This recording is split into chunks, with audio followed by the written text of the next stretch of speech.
Welcome to our sequence about the lower body. So this sequence that we're going to move through can be sort of thought of as a series of drills. So we'll do one thing and then it will move into another thing and it won't be particularly fluid. So there's a lot of getting up and getting down on the floor and transitioning.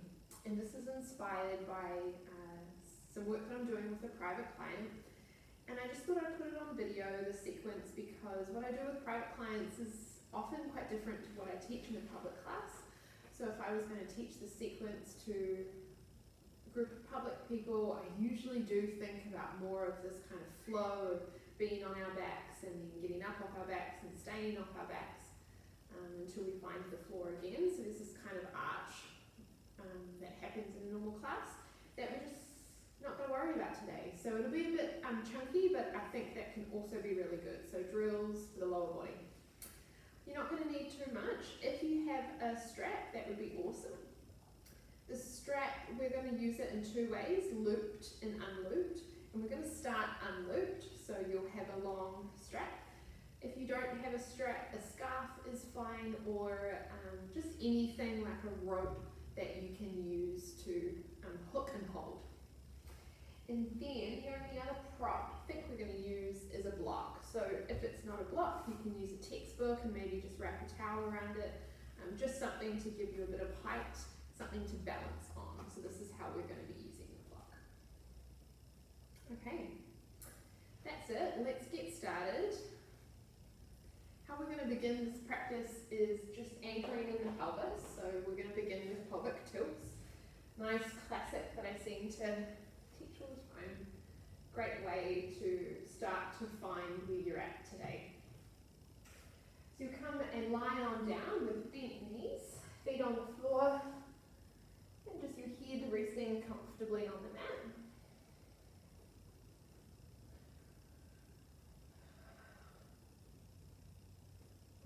Have a shimmy, do all the things that you like to do to arrive.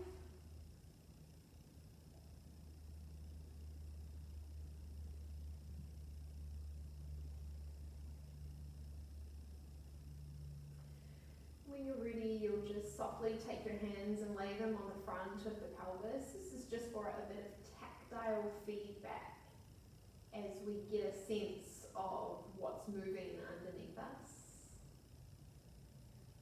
We'll begin with the rocking backwards and forwards of the pelvis, so the lower back can be a useful area to anchor your attention into.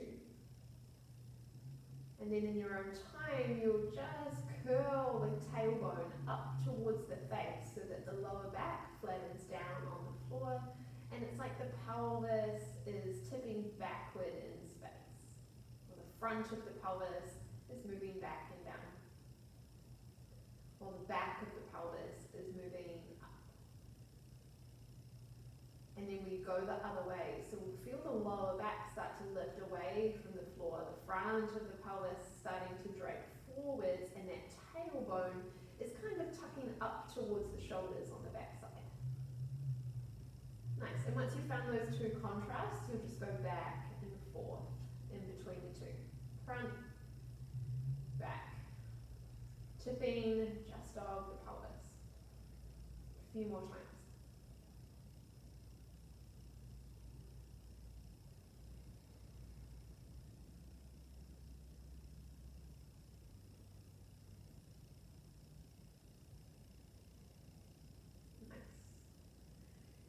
Move into the next pelvic tilt, which is going to be side to side. So we think about one side of the pelvis versus the other side of the pelvis. Both hemispheres are going to move in space, both sides are going to move in space, but one will move up while the other moves down. So same hand placement can be useful, and it's like one side of the pelvis is pushing up into the same side hand while the other side drops down and away.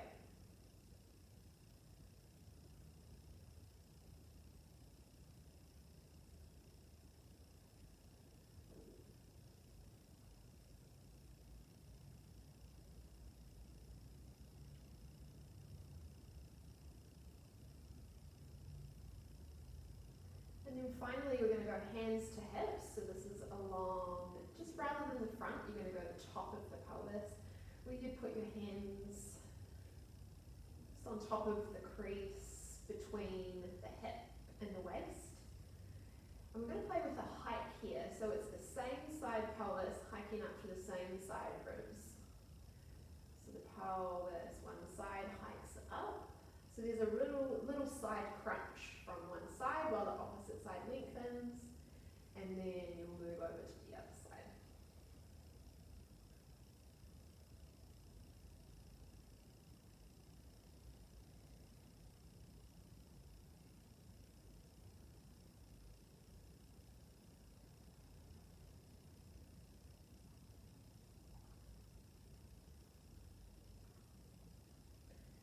So we're going to take the skill now of hiking the pelvis and we're going to apply it in a standing position. So we're going to be standing on our block if we're up for it, and we can always just do this work not standing on the block or standing by a wall if we need to, but we're going to change what we're doing standing and we want something to balance on. So just take your time transitioning up to standing or grab yourself a block. If you have a few blocks, you might want to stand on a few blocks so you've got a broader base. So block down, have it the length of the foot if able, and then you'll place one leg on the block, and this is now going to be the floor. So then you take your floating leg and you're going to stand it like it's in stance base, or like it's in standing, but it's not resting on anything.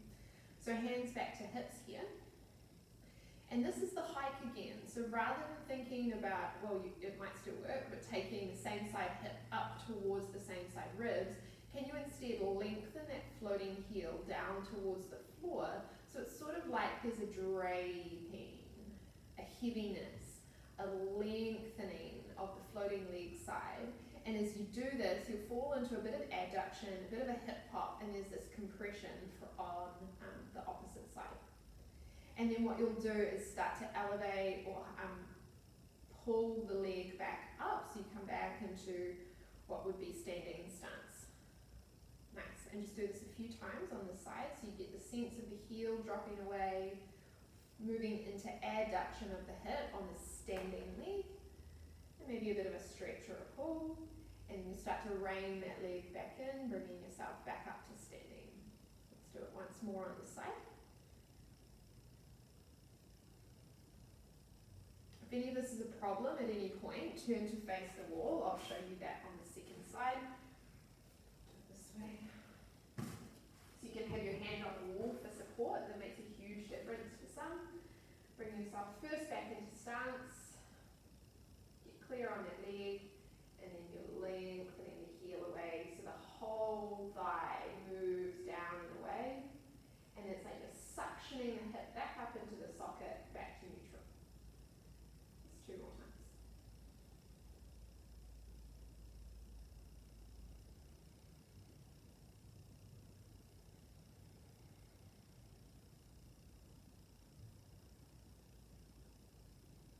We're going to move into some calf raises now. So this one, a wall is helpful. I'm going to be turning and facing away, so you'll see my back.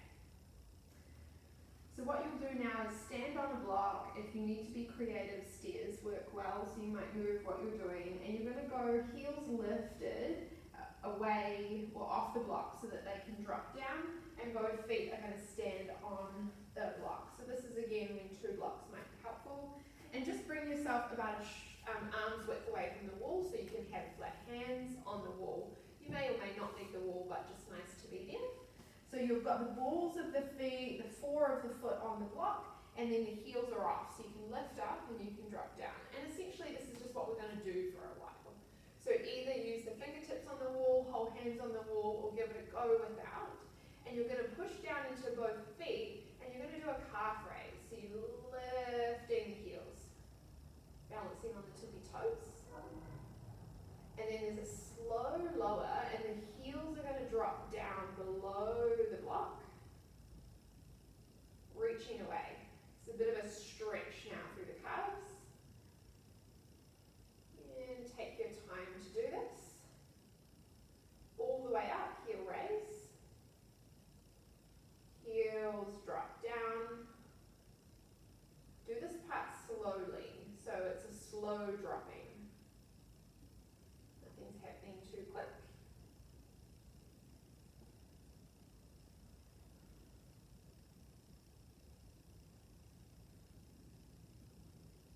And you're just noticing everything that's coming up for you, how steady the balance is, how easy the rising feels, and what you notice as you drop down and move into that lengthening. Maybe you've got one or two more in you.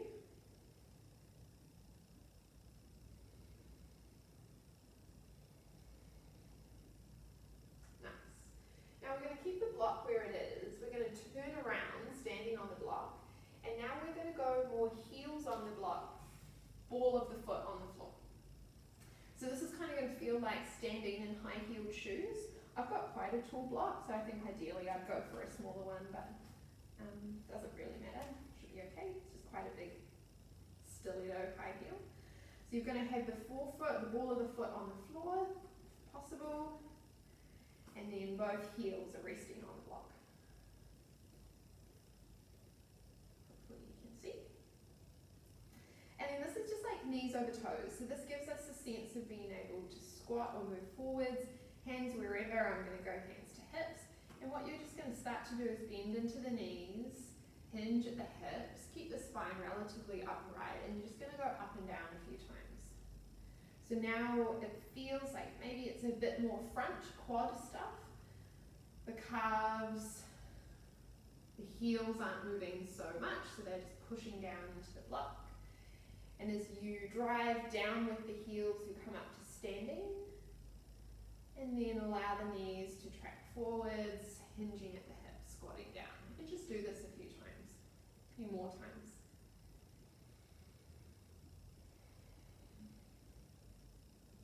You're welcome to play with depth here. You're welcome to play with how far forward you can get the knees. And maybe just doing this is enough, and you don't need to think about too much. All good.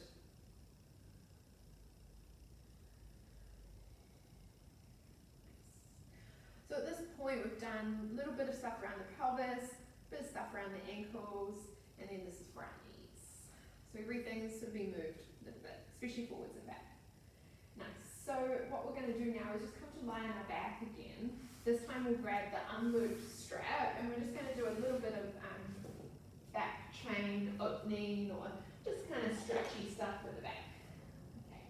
So you're lying down, you're going to have one tail of the strap each in your hands, and put one of your feet in the strap, lie on down, foot to the sky or foot to the wall, and it's just like you're holding your leg in space with the strap. Now, up to you what you do with the stabilizing leg. Give it some thought and try out both variations of having the knee bent with the foot on the floor. How does that inform what you're feeling? And then we can also have, if it works better, a long leg anchored, heel to the ground. So up to you, whatever works, bent knee, straight knee. Shimmy the strap up towards the ball of the foot so that you're really able to press with the toes. And we're just going to move through that calf raising move again. It'll just feel a little different. So you're going to it's like you're putting your foot on the gas pedal, accelerating. So you point the toes, and this is the calf raising part. So if you were on the block, you'd be lifting yourself up. And then you're going to drive the heel towards the ceiling, pull a little bit, just a smidge on the strap so that it's like you take the toes of the ball of the foot towards the face. So this is the stretching part of the heel dropping part of the calf raises. And you just go back and forth a few times, accelerating, drawing in, and just keep changing how you're holding the strap to make it work for you. You could have your elbows on the floor.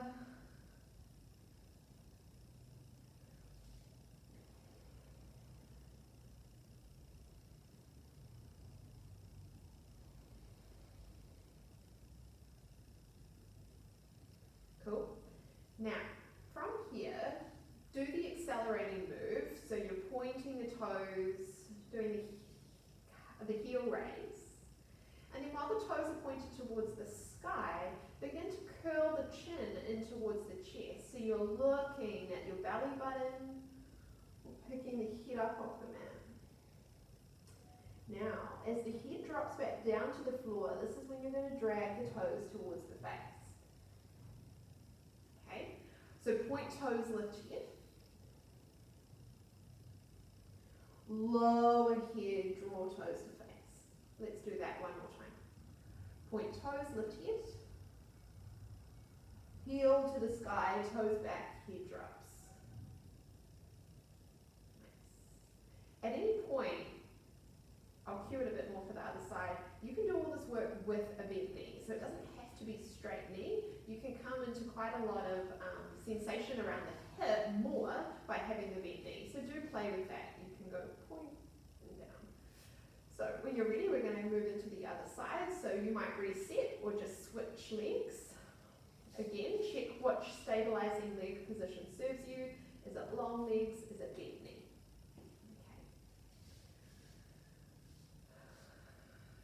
Okay. Now, there's no wrong way to do this as long as it feels safe, not too arduous or discomfort. So check in, adjust, and again, if you're feeling too much tension, like it's just getting in the way, bend the knee and bring yourself into more hip flexion. And then we'll start with the pointing of the toes, and then the heel towards the ceiling, toes to face. And just a few times from the leg, from the ankle itself. So trying to move just at the ankle.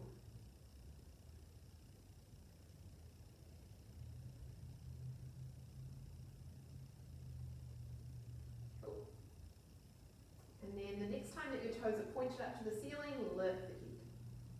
Looking at the belly button or at the long heel in front of you. Drape the head down, toes towards the face. Point the toes, lift the head. Lower the head, draw toes down, heel the ceiling, stretch. Cool. I didn't offer it on the other side, so we'll just play with it here, and if you feel that you need to go back, you're welcome to. There's one space to just add full tension from head to toes. So how we do this is pointing the toes up to the ceiling, and then when the toes are dragging down towards the face and the heels going to the sky, when you've got that tension, that stretch through the calf, then pick your head up. Point the toes to the ceiling, lower the head. Draw the toes to the face, pick the head up. Cool. If you feel that you need to go back and do that full tension on the other side, or there's just something to play with, just have a minute or so of just winding out of this drill.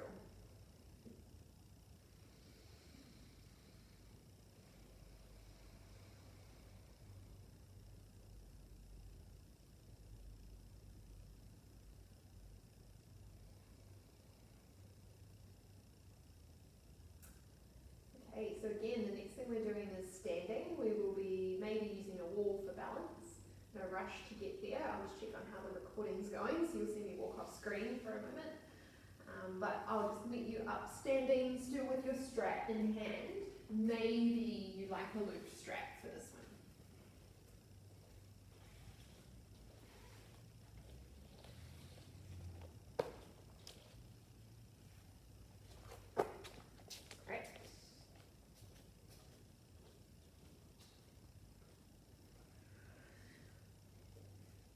So the loop strap, if you're doing it, is just going to act as a little sling for your foot to rest in, only if you need it. So we were on our backs before, doing a bit of like stretching and opening for the lower legs, the back of the thighs, maybe even the lower back. And this next one is just going to be a pretty typical quad stretch, and we're doing this for the front of the legs. So I'll show you, and then I'll show you the modification with the wall. So often when we do a quad stretch, the aim is to like get the hand to the foot, so because that's the goal, everything else moves and finds its own way to get to this position. So what I'm wanting us to do is just more tactfully add our quad stretch on. So we're not aiming for hand to foot, but if it happens to work, that's cool. And then the modification might be that you use a strap instead, or you just hold your leg in space. So have your strap ready, but you might not need it. Okay, so the idea with the quad stretch is that from your standing position, look down and just get a sense of where your knees are. Nothing's going to change at this point. So we want our knees to stay in line or maybe even slightly back. So shift the weight into one leg, and then the leg that you're going to stretch, just start to take the heel up behind you. And as you do that, just notice how your knee bends, and probably your knee wants to go forward. So just keep the knee in line with the balancing leg. And as you're doing this, you're using the work of the back stuff to lift the heel up. So you're always thinking about drawing the knee back in line with the standing leg. And this is just also a good time to check how the pelvis is. So it could be hands on the front of the pelvis, hands on the hips. But what we're not wanting to do is too much rotation through the pelvis or too much of that abduction that we were doing on the block. So you're just trying to stay really upright. The heel is coming towards the glutes, and the pelvis is pretty square. So notice me wobbling a little bit. If that balance is getting in the way, do it against the wall. And this is when I'll show you the strap too. So you might not need too much, it's just a little posse for your foot to go in. So one hand might balance on the wall, and then you're going to kick up and just find that little hook so your foot can live in the strap. And what I tend to find is that if I'm doing this quad stretch, over the shoulder with the tail of the strap's good. So it's kind of like you're, I don't know, carrying a bag or something. So you've got that sense of something slung over the shoulder and the weight's in the back foot, and it's nearly like the top of the foot is pushing down into the strap. So as you do this, it's not about a specific bind or anything, but it's just about pulling and stretching through the foot. So I've got a fair bit of flexibility at this point here, so you might go heel to bum, but it doesn't need to be that close as long as it's some sensation down the front of the thigh and the knee's not going too far forwards. And if you're quite deep in the stretch and it's not giving you much sensation, I would again just encourage you to play with that top of foot pushing down. So if the foot was to win, I'd be going all the way back down to standing. Nice. And then you'll just switch sides and do your quad stretch on the other side. Cool. Any options, hand on the wall if you need, otherwise standing. Shift the weight into the standing leg. Take a look down just to check that you know what's going on, and then your other leg is going to lift up, keeping the knee relatively in line, and then maybe you find foot, but not to compromise with the lower back. So if you feel that your leg's out, you're just making sure that you kind of come back into the stance phase. Standing.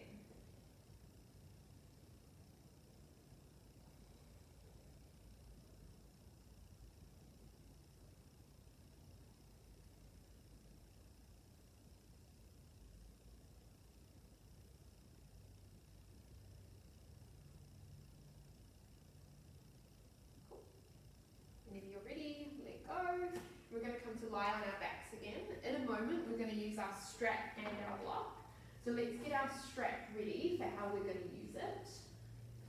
What this will do now is it's in a moment, not yet, but we'll pray it. It's going to wrap around your upper thighs, and you want a little bit of space for a block to live in between. So what you're going to do is make the loop a bit bigger, and then you put the loop on like you're wearing pants. And then we can adjust once we actually do it, but I'd like you to be in some kind of medium-sized loop where your legs can be in it. You won't do that first though, so just have the block and the strap within reach. And then we're just going to lie on down and do some windshield wipers with the legs. So, as the body touches down, as always, do what you need to do.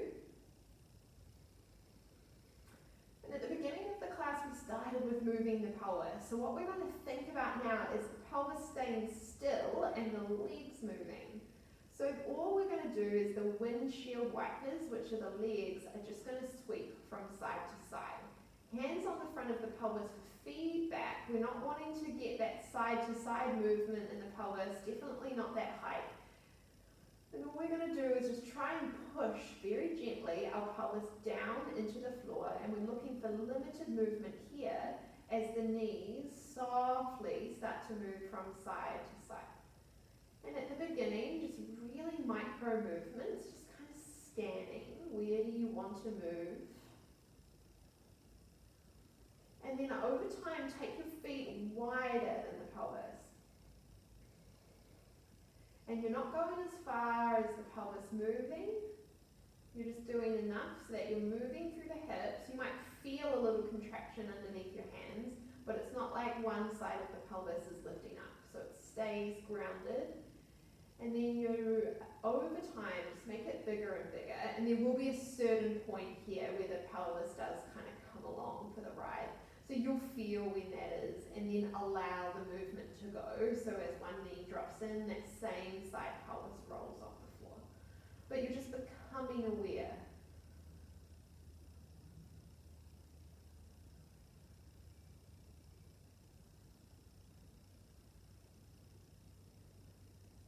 Awesome. And then finally, you're just kind of letting it go. So do anything. Okay. One more little activation and then 2 passive poses and then we're done.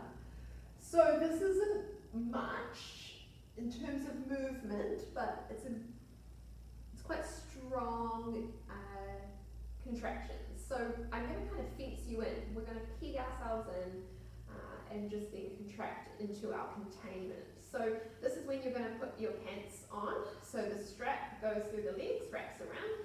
And just make sure that you've got the loop somewhere that you can keep modifying, because you won't really know at first the right size that you want until you get going.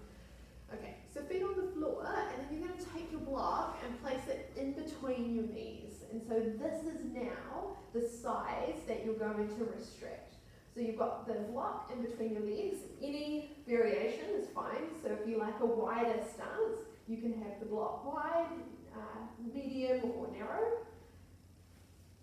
I think ideally it's like kind of the space between the hips or what your stance is, so don't overdo it if you don't usually overdo it. And then what I'd like you to feel is that you can't go outwards anymore because the strap's so tight, and you can't go inwards anymore because the block's in the way. And then we're going to resist this adduction, abduction. If I'm doing this with the client, I'm usually there holding the block because the little movement outwards can let the block drop away. So you might see me kind of monitor, adjust, and hold the block. You're welcome to too.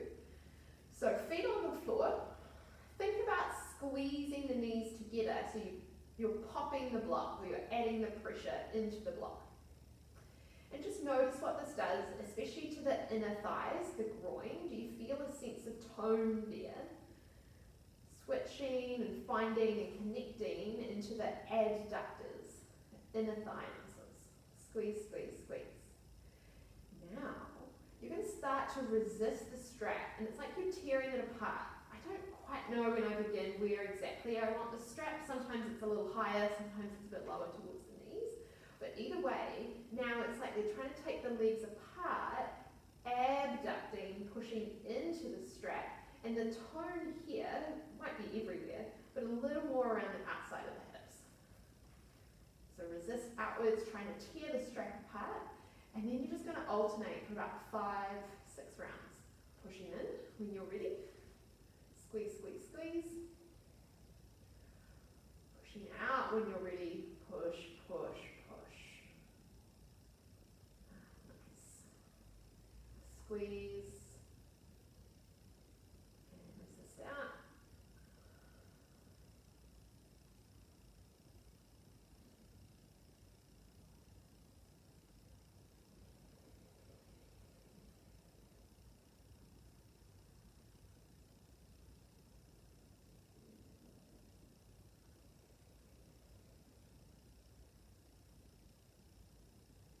Maybe you're on your last round.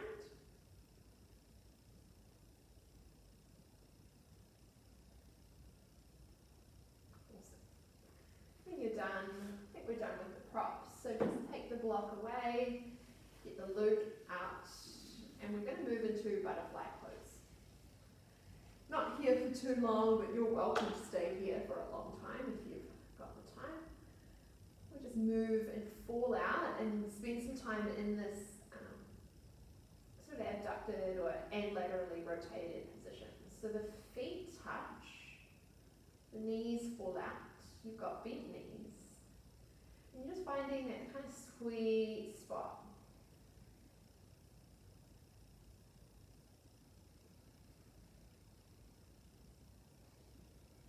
If you're someone that wants a bit of propping, you can take a bolster or some couch cushions and pop them underneath the knees, or if you've got two blocks, you can put them under here. Now the heels don't have to be anywhere particular, so as you settle in, I just encourage you to try a few positions out and see what lands. So you could tuck the heels quite close towards the groin, or you could kind of create like a diamond shape between the heels and the pubic bone. And so you slide the heels away and there's a sense of maybe just the space around the hip changing.